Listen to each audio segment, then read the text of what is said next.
আপনাদের নৌকা অনেক আগে ফুটা হয়ে গিয়েছে। বইটা দিয়ে নৌকার পাটাতন আপনাদের নাই, সুতরাং বইটা খুঁজে লাভ নাই। মুদির বইটা দিয়ে বাংলাদেশের নৌকা চালাবেন এই আশা আপনারা আর করেন না। গণবিমুখ হয়ে তারা হচ্ছে মানুষ বিমুখ হয়ে তারা হচ্ছে মুদিমুখী হয়েছে। বাংলাদেশের নির্বাচন নিয়ে যখন মানুষের কাছে সেখানে আবেদন না করে মুদির কাছে যেখানে আবেদন করে সেখানে আমাদের সার্বভৌমত্বটি প্রশ্নবিদ্ধ হয়। ছাত্র নাগরিকের অংশগ্রহণে যে গণ অভ্যুত্থানটি হয়েছে, গণজাগরণটি হয়েছে, যে রিভাইভাল বা রিভার্ট বা আপনাকে নতুন রেনেসান্সের মধ্যে প্রবেশ করেছে, সেটিকে আমরা দেখেছি দেশীয় এবং আন্তর্জাতিক সম্প্রদায় বিভিন্ন প্রপাগান্ডা এখানে ছড়াচ্ছে এবং রাজনৈতিক দ্বন্দ্বকে তারা সাম্প্রদায়িক দ্বন্দ্ব হিসেবে তারা আন্তর্জাতিক গণমাধ্যমে উপস্থাপন করার চেষ্টা করা হচ্ছে। আমরা দেখেছি যেখানে অতীতের অনেক ঘটনা যেগুলো হচ্ছে রাজনৈতিক মতপার্থক্যের কারণে ঘটেছে, সেগুলোকে সাম্প্রদায়িক দ্বন্দ্ব হিসেবে সেসব ভারতীয় গণমাধ্যমে সেগুলো উপস্থাপন করা হচ্ছে। কারণ আমরা দেখেছি গতবারের ফ্যাসিস্ট আওয়ামী লীগ সরকার ভারতকে এক ধরনের হিস্সা দিয়ে বাংলাদেশে তারা গভর্নমেন্ট প্রতিষ্ঠিত করেছে, যেটি আমরা দেখেছি জয়ের বক্তব্যে স্পষ্ট হয়।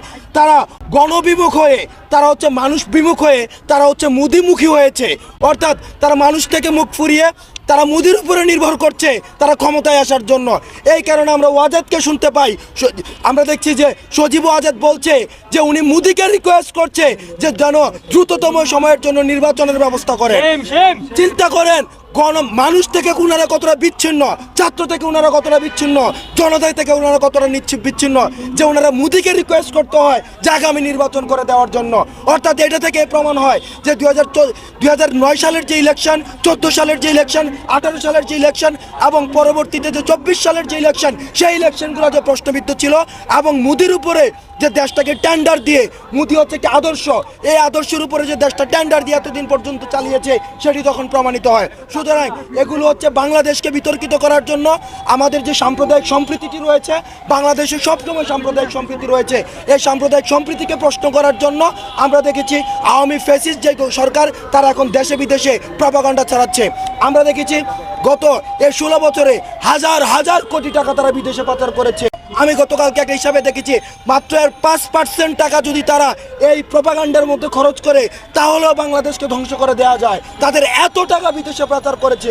সুতরাং এগুলো দিয়ে আসলে বেসিক্যালি তারা প্রপাগান্ডা চালিয়ে যাচ্ছে, যে প্রপাগান্ডাগুলোকে ছাত্র নাগরিক সম্প্রীতির মধ্য দিয়ে সেই প্রপাগান্ডাগুলোকে নস্যাৎ করে দিয়েছে।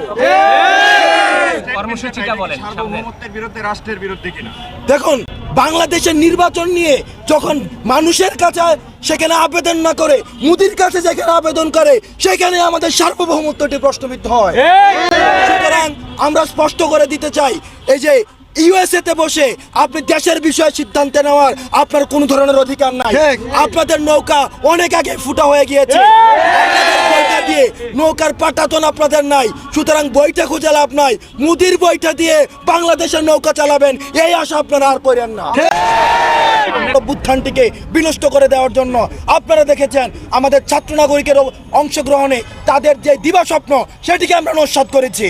সুতরাং এই যে আমাদের সফল অভ্যুত্থানটিকে আমাদের সফল রাখার জন্য, ধারাবাহিকতা রাখার জন্য আমাদের রেজিস্ট্যান্স উইকটি রয়েছে এবং রেজিস্ট্যান্স উইকটি 4 দফা দাবির ভিত্তিতে আমাদের পরিচালিত হচ্ছে। সুতরাং এই 4 দফা দাবি বাস্তবায়িত না হওয়া পর্যন্ত ছাত্র নাগরিকের রাস্তায় অবস্থান কর্মসূচি চলবে। এবং আজকের আপনারা জানেন আমাদের বিক্ষোভ মিছিল রয়েছে, বিক্ষোভ মিছিলের পরবর্তী কর্মসূচিটি আমরা আবার প্রেস রিলিজের মধ্য দিয়ে আপনাদেরকে জানিয়ে দেব।